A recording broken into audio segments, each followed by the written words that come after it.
పెద్ద మనుషులతో ఒక సబ్ కమిటీ, పెద్ద మనుషులు అంటే అడ్వైజర్లు, కేశవరావు గారు అట్లా అడ్వైజర్లు ఉన్నారు. ఉద్యోగస్తులతో మాట్లాడనీకి, ఉద్యోగస్తులతో చర్చించి వాళ్ళ పిఆర్సి, వాళ్ళ డిఏలు, వాళ్ళ బకాయిలు చెల్లించడానికి ముచ్చటగా 3 కమిటీలు వేసిండ్రు.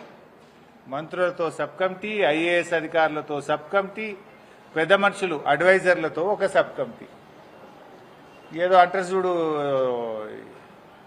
ఇంత చారాన కోడికి మసాలా శాంతాడంతా చేసి మూరడంతా చేసినట్టు చేసింది ఏమున్నదిరా నాయన అంటే ఒక్క డిఏ ఇచ్చారు. భారతదేశంలోనే 5 డిఏలు పెండింగ్ లో ఉన్న ఒకే ఒక్క రాష్ట్రం తెలంగాణ రాష్ట్రం.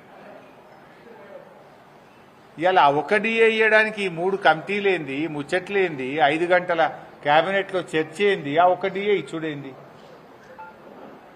పిఆర్సి ఊసేలేదు. ఉద్యోగస్తులకు మన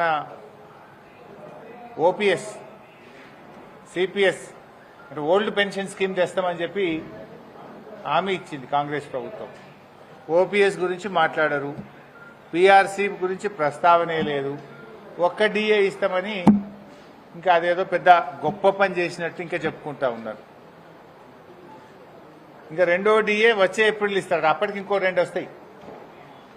ఏడాదికి 2 డిఏలు వస్తాయి ఉద్యోగస్తులకు. నువ్వు కొత్తగా ఇచ్చేది ఏంటి? అప్పటి వరకు ఇంకా 2 వస్తాయి, మళ్ళీ 6 అవుతాయి, 5/6 అవుతాయి. అంటే ఇలా ఉద్యోగస్తులను రాచి రంపాన పెడుతున్నారు. ఉద్యోగస్తులను నిట్ట నిలువునా ముంచుతున్నది కాంగ్రెస్ ప్రభుత్వం. మీరు 100 రోజుల్లో పీఆర్సీ అన్నారు, 500 రోజులైంది కదా నీ గవర్నమెంట్ వచ్చి. ఎందుకు పీఆర్సీ గురించి మాట్లాడరు?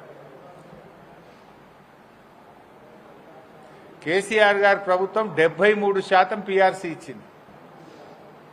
భారతదేశంలో అత్యధిక పీఆర్సీ ఇచ్చింది బీఆర్ఎస్ ప్రభుత్వం, 73%. ఒకసారి 43, ఒకసారి 30. మరి మీరెందుకు ఇవ్వలే పీఆర్సీ? ఆ రోజు ఇంకా మెరుగైన పీఆర్సీ ఇస్తాం, 100 రోజుల్లో ఇస్తాం, డిఏలు ఇస్తాం, బకాయిలు ఇస్తాం.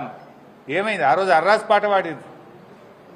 ఈరోజేమో కమిటీలు వేసి కాలయాపన చేస్తున్నారు. 3 కమిటీలు వేసి నువ్వు కొండందవి ఎల్కందవి పట్టినట్టు 3 కమిటీలు వేసి నువ్వు చేసింది ఏంది? ఒక డిఏనా?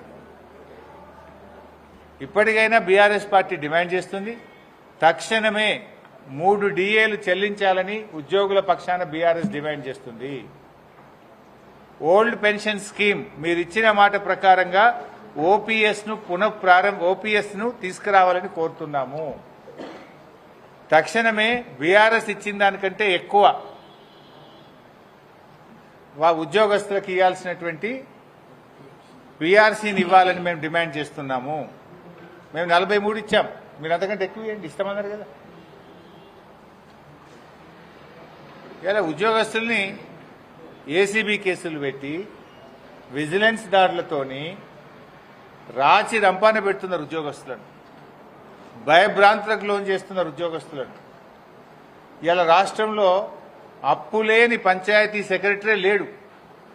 దుబ్బాకలో ఏ ఊరికైనా పోదాం, ఏ పంచాయతీ సెక్రటరీ అయినా కలిగింది.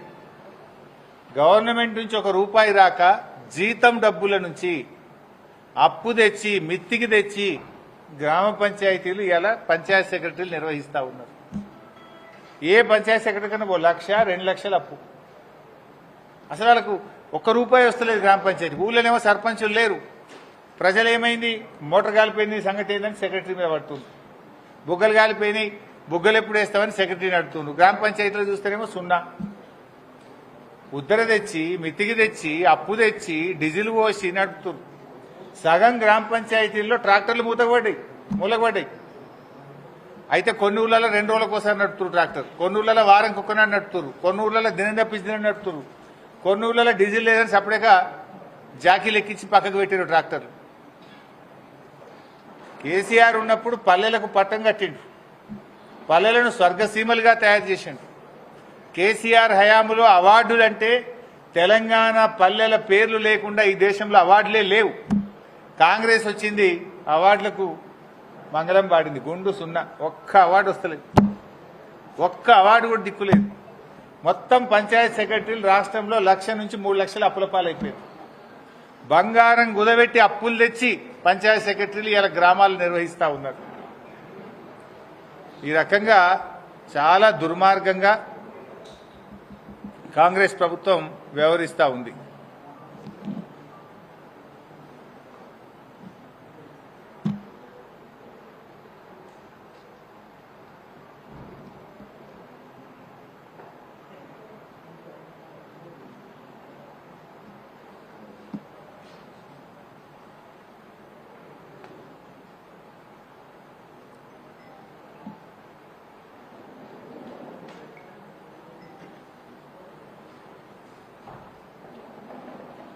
ఇప్పుడే ఉత్తమ్ కుమార్ రెడ్డిది ఒక చిట్ చాట్ అయినట్టుగా వార్త వస్తూ ఉంది. దాని మీద కూడా నేను కామెంట్ చేస్తా. ఆయన ఏదో చిట్ చాట్ పెట్టిండు హైదరాబాద్లో.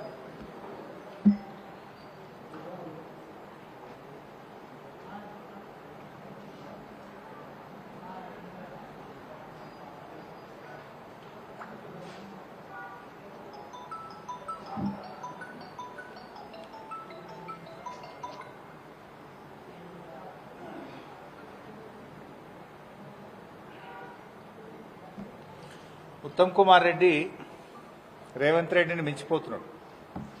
దేంట్లో అబద్దాలు ఆడుట్లా. అబద్దాలకు బ్రాండ్ అంబాసిడర్ రేవంత్ రెడ్డి.